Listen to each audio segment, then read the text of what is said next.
Northeast Oklahoma City community is honoring Dr. Martin Luther King Jr. To celebrate him, they're highlighting health and fitness. News 9's Angelicia Bruton has more on what the community has planned ahead of the weekend.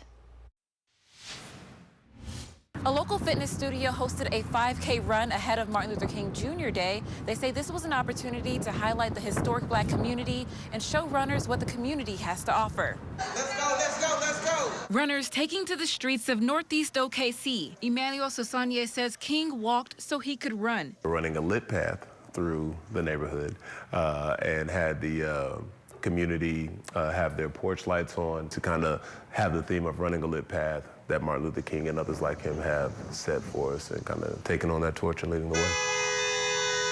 The run starting on the bustling 23rd Street, then through the neighborhood. For some runners like Donnell Cole, this was his own backyard. My family grew up in this environment and grew up in this area, and health wasn't always something that we were able to be a part of. Cole says the 5K run makes him think about King's legacy, but also the legacy he wants to leave behind for his daughter to follow. I want her to be able to take on some of the great attributes and some of the great habits that I try to exemplify in my life so I can pass it on to her. Sosanye says King laid the groundwork for Northeast OKC and his business. There's actually properties, around the East End that actually the deeds say no person of African descent is supposed to own those properties.